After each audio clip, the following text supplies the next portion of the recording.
It's almost dinner time at the Roberts house. Higgins, the butler, is out in the kitchen surrounded by the delicious smells of roast beef, baked potatoes, gravy, green peas, and fresh apple pie. Mrs. Roberts is still at the monthly meeting of the Women's Club. And the rest of the family? Well, let's see what happens as the tantalizing aroma of roast beef permeates the house.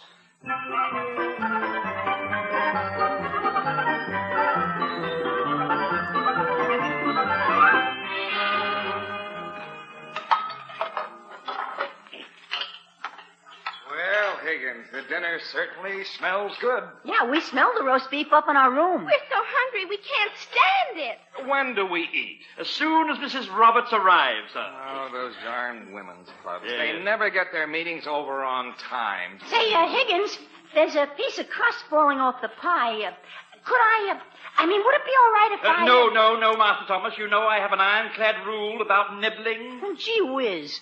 Yeah, that piece is falling off, isn't it? Say, Higgins, what's that out there in the backyard? In the backyard, sir, where? All I see here in the window is the reflection of you reaching for the piece of pie crust. I'm so hungry, I'm losing my mind. Sorry to frustrate you, sir, but it would be interesting, wouldn't it, sir? What would be interesting? If you got so frustrated you had to go to a psychiatrist and be treated for apple pies.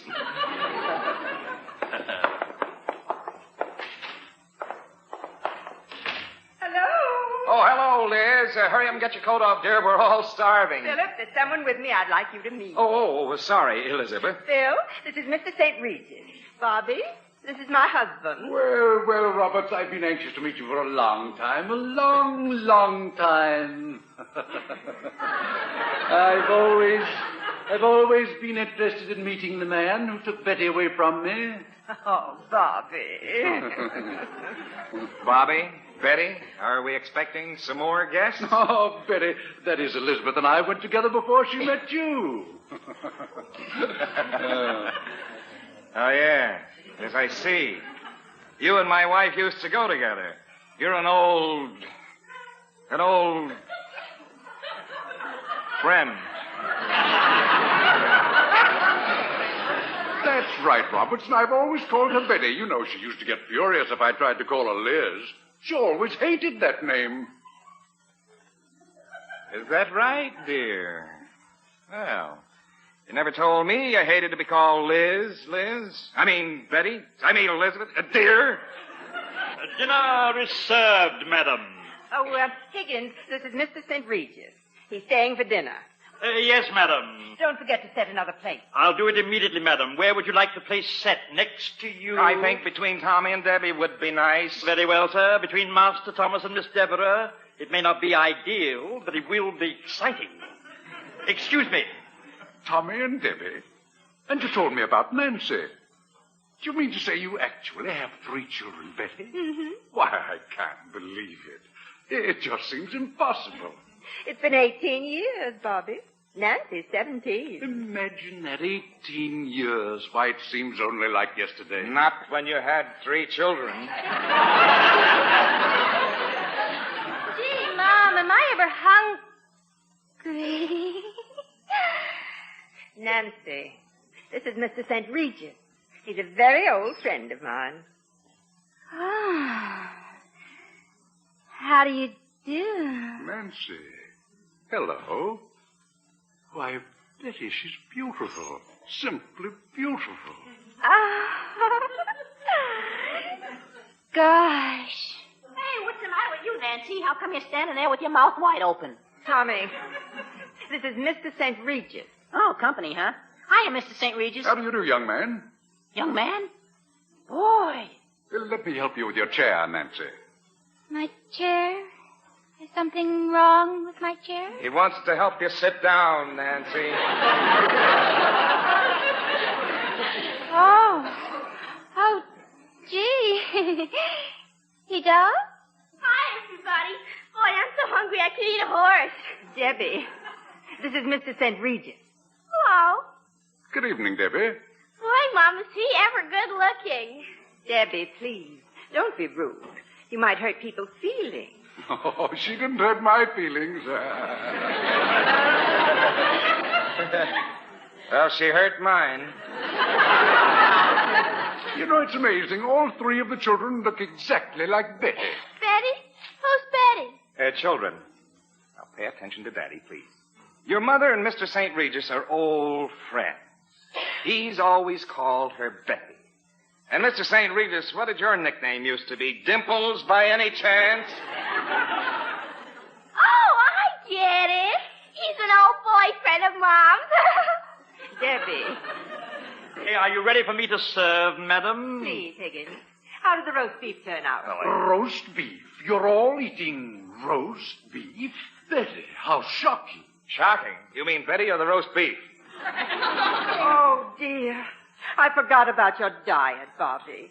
You see, Mr. St. Regis lectures on health food and diet. Well, there's no health food like roast beef. A slice of roast beef, Mr. St. Regis? I never eat meat. Then how do you get it, sir? By injection?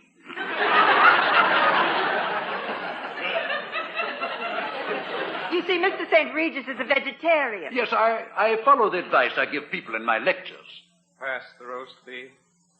Higgins, do you happen to have any nuts in the kitchen? Nuts, sir? Nuts? Yes, nuts are an excellent food. I eat them instead of meat. No nuts in the house, sir. But we have a squirrel living in a tree in the backyard. I might possibly steal some acorns from him. Well, do you have any kelp? I beg pardon, sir. Did you call for help? No. I said, do you have any kelp? Seaweed, you know. Holy mackerel. Seaweed, sir? Seaweed? No, sir. Oh, seaweed's very good. It has an enormous vitamin content. No seaweed, sir, but perhaps Master Thomas can help you. He mowed the lawn today. No grass. Although there are vegetarians who rate grass very high for vitamins and minerals. Cows recommend it. I know my eating habits may seem strange, but believe me, they work. Higgins, how about yogurt? My what, sir? Oh, yogurt. Yogurt? Yogurt? Oh, of course, the Yankee catcher. Is he a vegetarian? No, Higgins. Yogurt's a fine food made from fermented milk. Pass the roast beef. Fermented milk, sir? Oh, now really, isn't that carrying things a bit too far? I'm sure Mr. St. Regis will do very well with the baked potato and the green peas. Now let's all eat dinner. I'm terribly sorry. I shouldn't have discussed diets. It was rude of me. I'll have some potatoes and peas, please. Pass the roast beef. I've been a vegetarian for many years. I'm in perfect condition, and I feel my diet's completely responsible. And your hair is so wavy and black. Pass the roast beef. Hot gravy, anyone? Actually, Mr. St. Regis hasn't changed a bit since I knew him 18 years ago. He was just as slim then as he is now. My waistline has stayed the same, and my stomach's as hard as a rock. Oh, Mr. St. Regis. Gee whiz, Pop, your stomach is as soft as a pillow. It happens I like soft stomachs. I sleep on my stomach. Why sleep on rocks? Then you aren't worried about your waistline, Roberts? Oh, I've gained a pound or two around the waist. You've gained 12 pounds just this summer, dear. Well, so what? Everybody gains weight in the summer. I put on fat for a long, hard winter. That's a real danger sign, Phil. What is it? Gaining weight in the summer. Most people lose weight. I suggest a special diet for you. Yogurt and blackstrap molasses, plenty of raw vegetables, and kelp. Seaweed, in other words. Yogurt, blackstrap molasses, raw vegetables, and seaweed. Yes, and I recommend nuts. You would. Hot gravy, anyone? I don't want to rush you into this, Roberts, but I've seen men like you. They let themselves get out of hand physically, and the first thing you know, they're gone. Gone? Just like that? Excess weight, even a small amount, can be fatal. Oh, I say, how fascinating. If you're a little heavy like Mr. Roberts, you can actually go like that. Higgins, stop snapping your fingers. You had gravy on your hand, you snapped it right in my eye. Oh.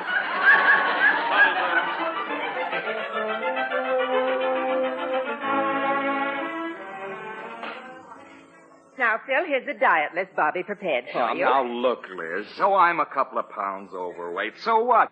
But, dear, look at Bobby. Those hard muscles and that thick, black, wavy hair. You could be like that.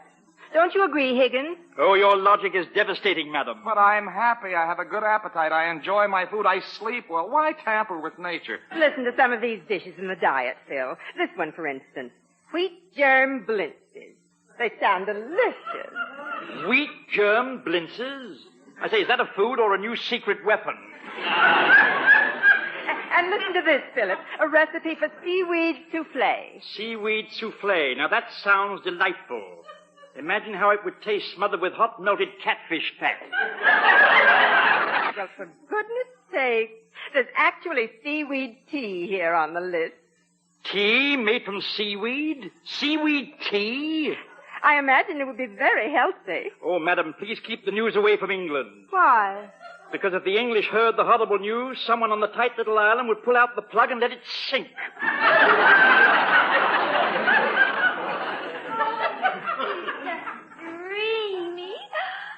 Dreamy. What a physique. How handsome. Oh, and his thick, dark, wavy hair. Gosh, Pop, is Mrs. St. Regis ever strong? Debbie and me were jumping off the table and landing right on her stomach. Yeah. All I did was bounce off. You bounced, Debbie? My word, don't tell me Mr. St. Regis eats rubber plants, too.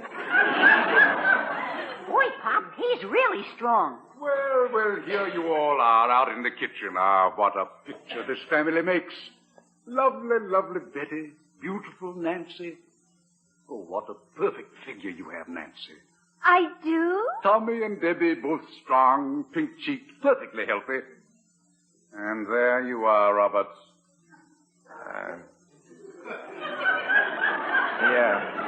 Yes, well, I've got to admit I should go on a diet, but only because my family needs me. I can't afford to go like that.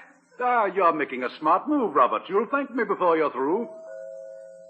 I'll answer that, sir. Oh, that must be the roses I ordered. Roses, sir? Your breakfast? No. I ordered a dozen roses for Betty. And, Roberts, I realize now what a fool I was for letting you steal her away from me. Roses? You bought roses for my wife? Oh, Bobby. Oh, Mother. Oh, brother. Oh, yogurt.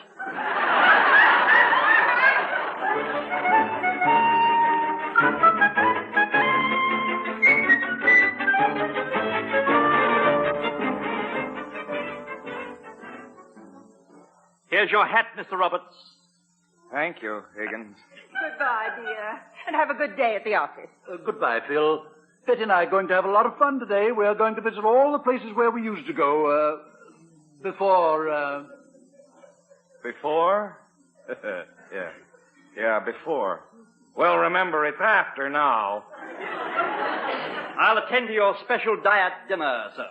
Thank you, Higgins. Pleasure. Well, goodbye, everybody. I'd have to go to work, but you all, well, enjoy yourself and have lots of fun, everybody. Goodbye. You hurry and get ready, Betty. We're going to get out and have a real big day. All right, I'll hurry. Oh, this is so exciting. I'm getting a big kick out of this, Higgins. Yes, sir. I can see you are, sir. Do you know what I'm going to do? What, sir? I'm going to take Mrs. Roberts right downtown to a bar. A bar, sir? Mrs. Roberts in the daytime, sir? Oh, don't be silly. I mean a milk bar, of course. I'm going to buy each one of us a great big glass of goat's milk. Goat's milk? I say, how romantic can one get? I'm going right upstairs. I'm going right upstairs and comb my hair, Higgins. Tell Mrs. Roberts I'll be right down. Yes, sir. Higgins. Yes, Miss Nancy. Higgins. Oh, Higgins. What is it, Miss Nancy? Higgins, I'm in love. Beautifully, wonderfully, happily in love. Love? I'm in love with the only man in the world. Your boyfriend, Pudgy, the only man in the world? I must say he's the only one I know with porcupine hair, fish eyes, and a mouth that hangs open all the time. Pudgy? Who's Pudgy? Who's Pudgy? Well, if you've forgotten him, I'm willing to forget him, too. Higgins, he has such wonderful, shining, black, wavy hair. Really? Every time I see him, I want to run my hands through his hair and stroke it and pet it. Are you in love with a man or a sheepdog? He's a man with broad shoulders and a slim waist and a flat stomach. I never realized a young woman in love was so anatomical. Higgins, can't you tell? I'm in love with Bobby St. Regis. Mr. St. Regis, you're in love with him, but Miss Nancy, you can't do that. Why, he's old enough to be your father. And from all I can tell, he almost was your father. You don't think you'll consider me a mere child, do you, Higgins? I'm a woman. Don't you think you know I'm a woman, Higgins? Oh, yes, Miss Nancy, yes. I think he's noticed the clues. Do you think Mother is more attractive than I am? What? Besides, she isn't really interested. She's already married and has a husband. That makes it an ideal setup for you children, doesn't it? Well, I don't care what happens. There's a little voice way down deep inside of me that says, Bobby is the man for me. Yeah. I hear that little voice all the time. Little voice deep inside of you. Are you sure, Miss Nancy, it isn't indigestion?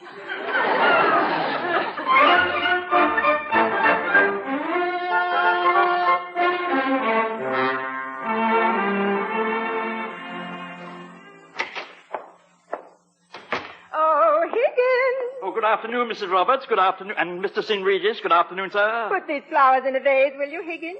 More flowers, madam? Oh, I say, I'm beginning to feel like a bridesmaid. Oh, Higgins, old chap, I just can't help myself. When I see Betty, I just feel like buying flowers.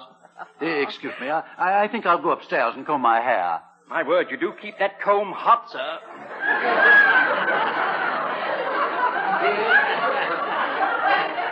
Yes, Higgins. I like to be well groomed at all times. Excuse me, please. Oh, Higgins, what an exciting day this has been for me. Well, I've had a rather interesting day myself, madam. Did Mr. Roberts call? 18 times, madam. 18 times? It's a snap judgment, of course, madam, but I would say he was jealous. Philip, jealous? Oh, Higgins. Madam, there are two things that make a man impossible to live with. One is being jealous, and the other is dieting. And Mr. Roberts is doing both. Well, if Phil is jealous, I'd better do something about it. Yes. Why, the poor dear. The poor dear. I'll take care of it. Don't you worry, Higgins. Don't worry. Mrs. Roberts says not to worry. Ah, the cool, calm dignity of women. I rather imagine that when Noah told his wife it was going to rain for 40 days and 40 nights, she said, "Don't worry, dear, we have an umbrella."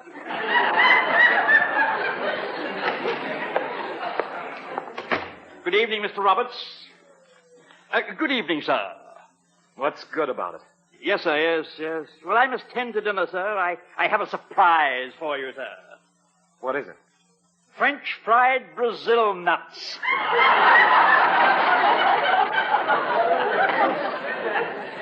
You didn't have to tell me. I just wanted to put an edge on your appetite, sir. Yes, well, my edge just wilted. Higgins. Yes, sir? Do you think Mrs. Roberts is interested in this St. Regis guy? Are you being jealous, sir? I'm not a bit jealous about it, but confidentially, I think Mrs. Roberts is a little sorry she married me since she's seen him again. But you're on a diet now, sir. In no time at all, you'll be in as good a shape as he is. A diet isn't going to give me a head of hair like his.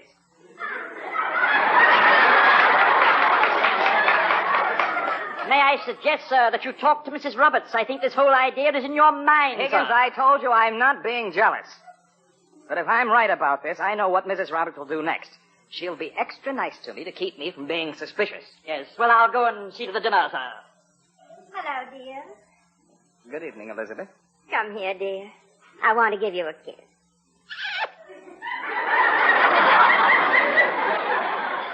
Oh, not like that. Come here. Elizabeth. Well, I've been neglecting you, dear, and I'm very sorry. Look, I have your slippers ready and your smoking jacket, and here's your pipe and the evening paper. Hey, Elizabeth. Have you been doing anything you'd like to tell me about? Oh, no, dear. Bobby and I had a nice time at the zoo, that's all. The zoo? Elizabeth, tell me, did he take you to the monkey house? Why, yes, dear, he did. We did go through it. Elizabeth, how could you? That's where we used to go before we were married. You said the monkey house would always be sacred to us. Dinner is served. Well, it's about time. I'm starved. I'm not so sure this dinner will change that, sir. Well, good evening, Phil. What do we got for dinner, Higgins? Hey, what's that stuff? It looks like a plate full of old rubber bands. That's spinach spaghetti, Tommy. Boy, somebody sure hates kids. Oh, you'll love it, kids. Believe me. And here's the meatloaf. Meatloaf, yes. Here you are, Mr. Roberts. Oh, boy, meatloaf. I'm starving. Seaweed meatloaf? Rather seaweed meatloaf. I got the recipe from the barrel of seaweed Mr. St. Regis had sent over. But that color. Oh, I say, sir, isn't it lovely? Green on top and purple on the bottom. Pretty. It's just bursting with vitamins and minerals. Gosh, we're supposed to eat that. Hey, I think it's moving. Holy mackerel, Higgins. Are you sure it's dead? Children, please, I'm sure it's delicious. Now pass your plate, Phil. No, thanks. I'm not hungry. But just a minute ago you said you were starving. Anybody can make a mistake. I think I understand how this diet of health food makes you lose weight. Yes, but who can eat it?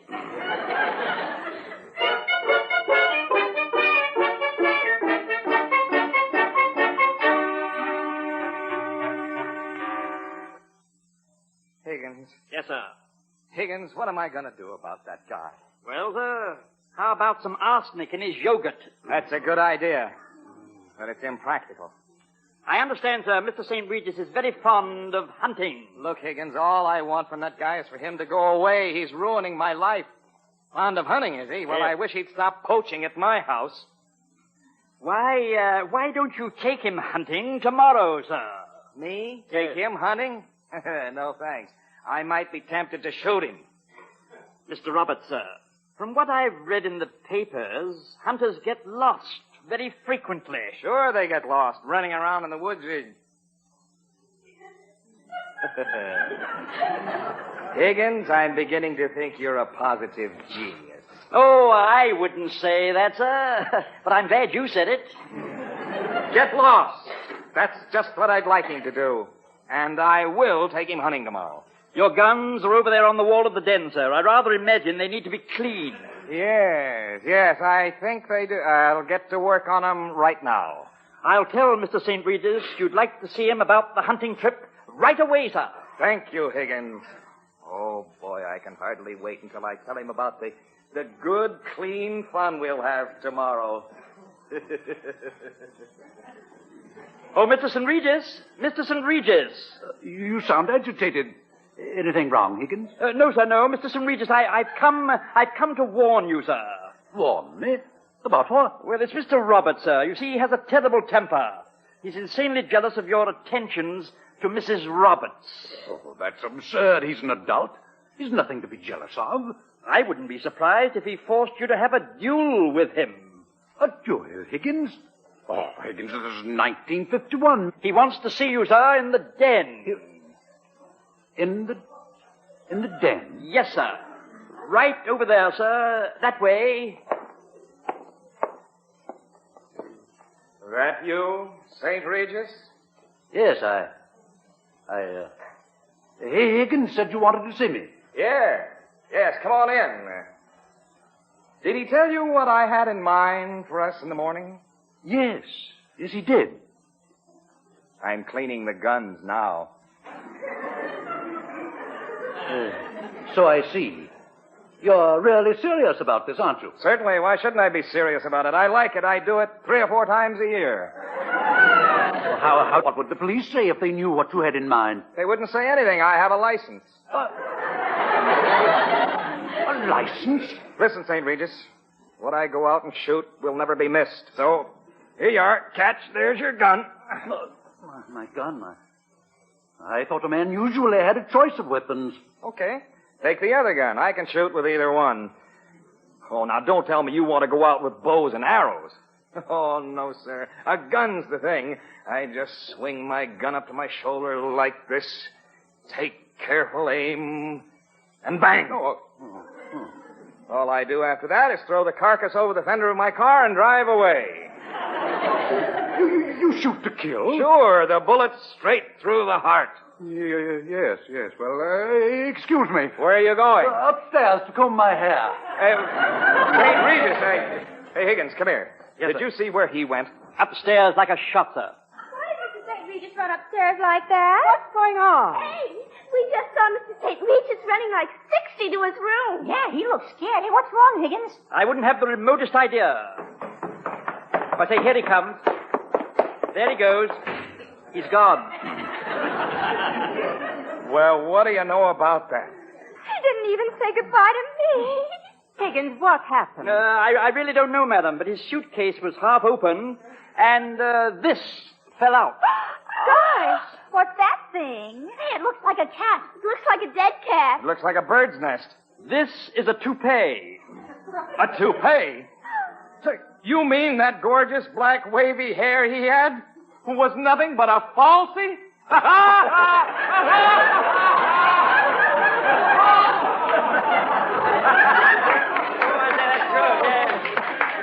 Oh, how...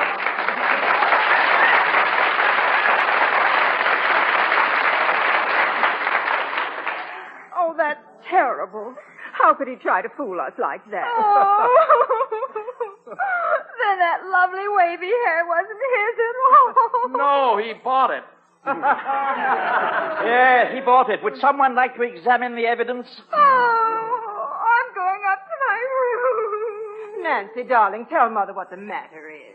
Hey, Higgins, can Debbie and me have that toupee? Well, of course you can. Here you are, Master Thomas. Thanks. Come on, Debbie. Oh, boy. Now we can play cowboys and Indians and really scalp each other. Higgins? Yes, sir. Higgins, what did you tell St. Regis? Me, sir? Yes, you. Well, sir, first I told him what a terrible temper you have. That's almost true. Go on. Then I told him you were insanely jealous. That's silly. I've never been jealous. Then I told him you had your guns out and were going to insist on having a duel with him. I was carried away, sir. A duel? A duel, yes. Me fight a duel with St. Regis? Oh, Higgins. Excuse me, sir. Where are you going, Higgins? Out into the backyard, sir. We're going to celebrate. We're going to have a seaweed bonfire tonight.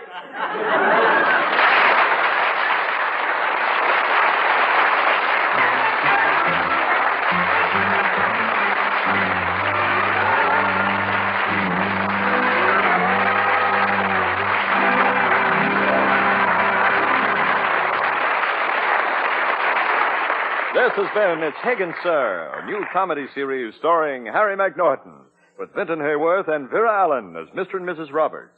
It's Higgins, Sir was directed and transcribed by Paul Harrison and written by Paul Harrison and Rick Bullard. Join Jack Pearl and Mimi from Benzel next and then